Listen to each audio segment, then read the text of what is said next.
you ready?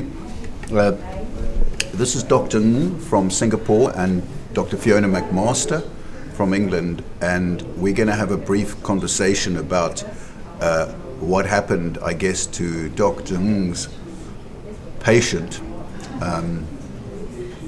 Perhaps you'd like to start, Fiona. I thought perhaps to start, could you tell us a little bit about your MI training? Well, I've only had like 3 hours of MI training. That was in May 2012, and that was because I was attending an addiction briefing about for my graduate of mental health diploma in mental health. And so that was 3 hours, and after that I attended a 1 hour session, or less than an hour, that Fiona McMaster gave, so it's only 4, and followed by a training with Dr. Rollnick, which was just held last weekend. That was about 7 hours. And can I stop you there? Can I stop you there and ask you, you know, when you came for that training on Saturday, it was just a couple of days ago, you had questions in your mind about a particular really difficult decision you were trying to make with a patient. What was that about? Because you came and spoke to me and said, how can MI be used with this? Can you describe what the dilemma was for you?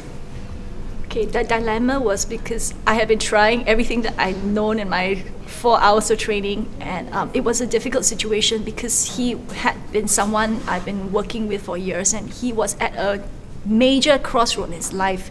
He had this condition that he actually needed consider dialysis on a fairly urgent basis for an advanced renal disease, and he absolutely refused to even consider about that, even though I had a relationship with him. So I was really desperate because he'd also seen the renal physician and refused to take anyone's advice. Yeah. So here was a really difficult decision that you felt a patient needed to make, and you'd put a lot of effort in, it sounds like, over the previous week, with telephone calls and consultations to try and get him to change his mind and make this decision. And then something happened to you during the training that made you think about you might be able to handle it differently. What happened in the training that made things different for you? Oh, the training was really wonderful. It really taught me 5 things that were important. Number 1 was slow down. Yeah, I'm afraid I've been very worried about him because I've actually known him through the years. I didn't want to lose him to, you know, a medical illness, and so far he's been able to listen very well, but this time he was just resisting. So it reminded me to slow down, and we also learned about the importance for engagement. And I realized, yeah, I haven't really been engaging him afresh every time I meet him. It was like, I thought I'd known him like many years ago, and I've always had that engagement. Almost like there was no need to re-engage. Yeah, no need to re-engage. So the reminder to re-engage, and then the need to actually listen to him and listen to what he was really feeling. And then the need to reflect, really reflect, just reflect and reflect and reflect. So I actually went back and I actually started engagement again anew, and started to really reflect what he said. And this time it was within about 5 to 8 minutes after my reflection, he actually opened up his heart. And after that, within a series of 2 minutes, he actually had a lot of change talk. It was like a little bit he would share, and then it would be a change talk. A little bit more and he would change talk, and it was a little bit more and it would be a change talk, when he never had this change talk regarding his kidney problem before. And it was things that he was just mentioning about. Now I'm starting to think it is about my kidneys, which he has been refusing to even mention or even think about that.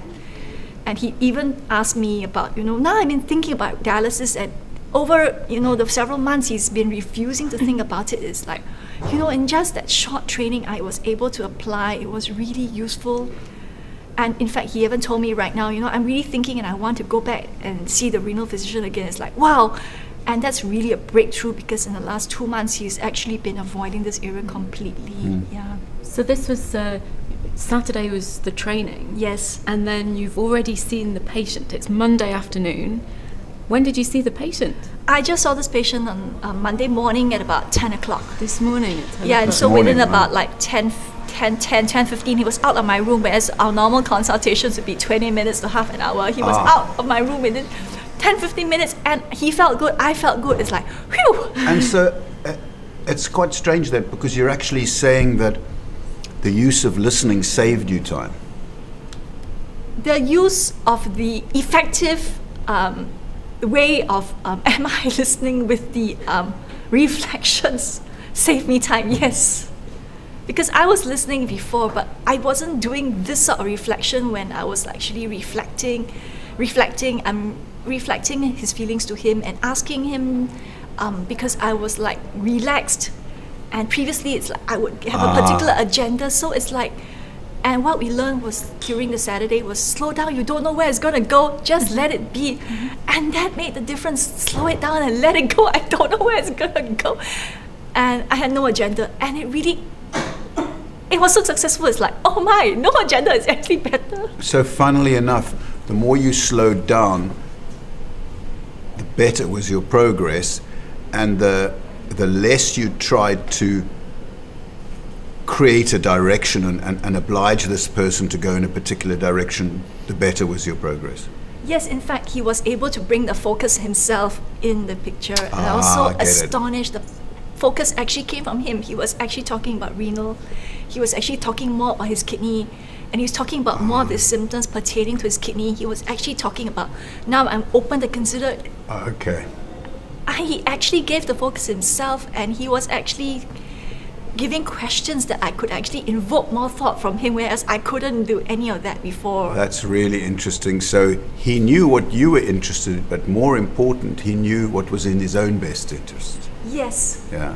And it was astonishing because previously he would just be very resistant. Yeah. Today, instead of resistant, he was actually like, I'm no longer resistant, I'm actually, I don't know, is that openness? Openness and clarity of thinking that allowed him to make a decision.